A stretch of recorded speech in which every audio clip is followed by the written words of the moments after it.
திண்டுக்கல் பாராளுமன்ற பாமக வேட்பாளர் திலகபாமா பழனி உழவர் சந்தையில் நீராபானம் மாம்பழம் வியாபாரம் செய்தும் பொதுமக்களிடம் துண்டு பிரசுரம் வழங்கியும் மாம்பழ சின்னத்திற்கு வாக்கு சேகரித்து வருகிறார். இது குறித்தான மேலும் விவரங்களை கொடுப்பதற்காக செய்தியாளர் பாலாஜி இணைப்பில் இருக்கிறார். பேசலாம். பாலாஜி வணக்கம். இது தொடர்பான முழு விவரங்கள். வணக்கம். பழனியில் பாமக வேட்பாளர் திலகபாமா உழவர் சந்தையில் நீராபானம் மற்றும் மாம்பழம் வியாபாரம் செய்தும் தீவிர வாக்கு சேகரிப்பில் ஈடுபட்டு வருகின்றார். பாராளுமன்ற தேர்தல் விறுவிறுப்பாக பிரச்சாரம் நடைபெற்று வருகிறது. வருகின்ற 19ஆம் தேதி தேர்தல் நடைபெறுகிறது. இன்னும் 12 நாட்களே உள்ள நிலையில் அனைத்து கட்சியில் தீவிர பிரச்சாரம் மேற்கொண்டு வருகின்றனர்.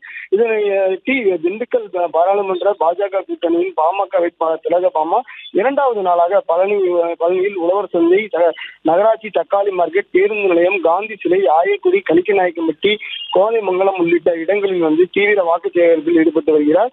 முதலில் உழவர் சந்தையில் நீராபான விற்பனை செய்தும் பொதுமக்களிடம் மாம்பழ சின்னத்துக்கு வாக்கு கேட்டு பொதுமக்களிடம் துண்டு பிரசுரம் வழங்கியும் வாக்கு சேகரித்தார். தொடர்ந்து விவசாயிகளிடம் குறைகளை கேட்டறிந்தார். திலகபாமா பழனி பகுதியில் கொய்யா மற்றும் மாம்பழம் பதப்படுத்தும் தொழிற்சாலை அமைக்க நடவடிக்கை எடுப்போம் என்றும் விவசாயியிடம் உறுதியளித்தார்.